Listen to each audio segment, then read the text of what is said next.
In today's video, I'm going to teach you how to navigate and customize buttons within Salesforce using Dream Efficiency 5303, lightning.force.com. This guide will walk you through the steps to create a new button or link, ensuring you have the right tools to enhance your Salesforce experience. To begin, let's start at the Salesforce homepage. You can access this directly by using your web browser to navigate to your Salesforce instance. Once there, you'll want to direct your attention to the highlighted section. Clicking on this area will guide you to where we need to make some advanced configurations. This setup you'll open is the Advanced Setup page, an essential feature for Salesforce customization.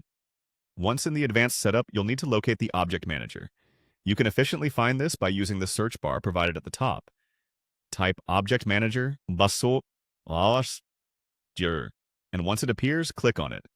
This is the hub where all of your Salesforce objects are organized, allowing for detailed management and adjustments.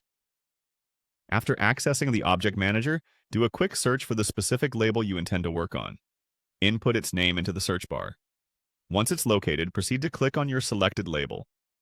This action takes you to the desired objects page where modifications can be made. On this page, your next stop will be the Buttons, Links, and Actions section. Click on it. This segment presents all the interactive components tied to the object in question. You'll now want to create a new button or link, so go ahead and click on the New Button or Link option to carry on with the customization process.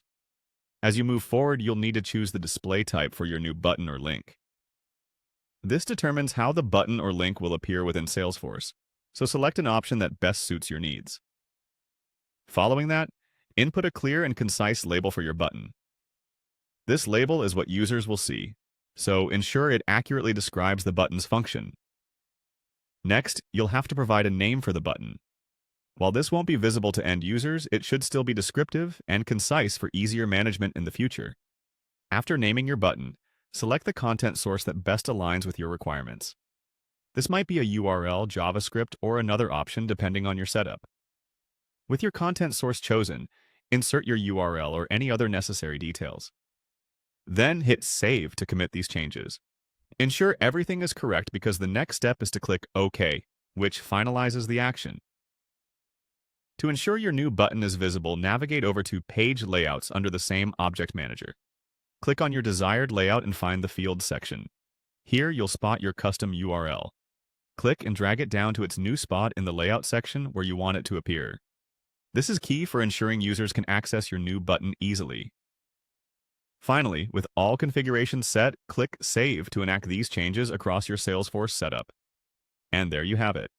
You've successfully added and configured a custom button within Salesforce, enhancing the platform's usability and efficiency. This feature is powerful for tailoring Salesforce to fit the unique needs of your business, providing a seamless and personalized user experience.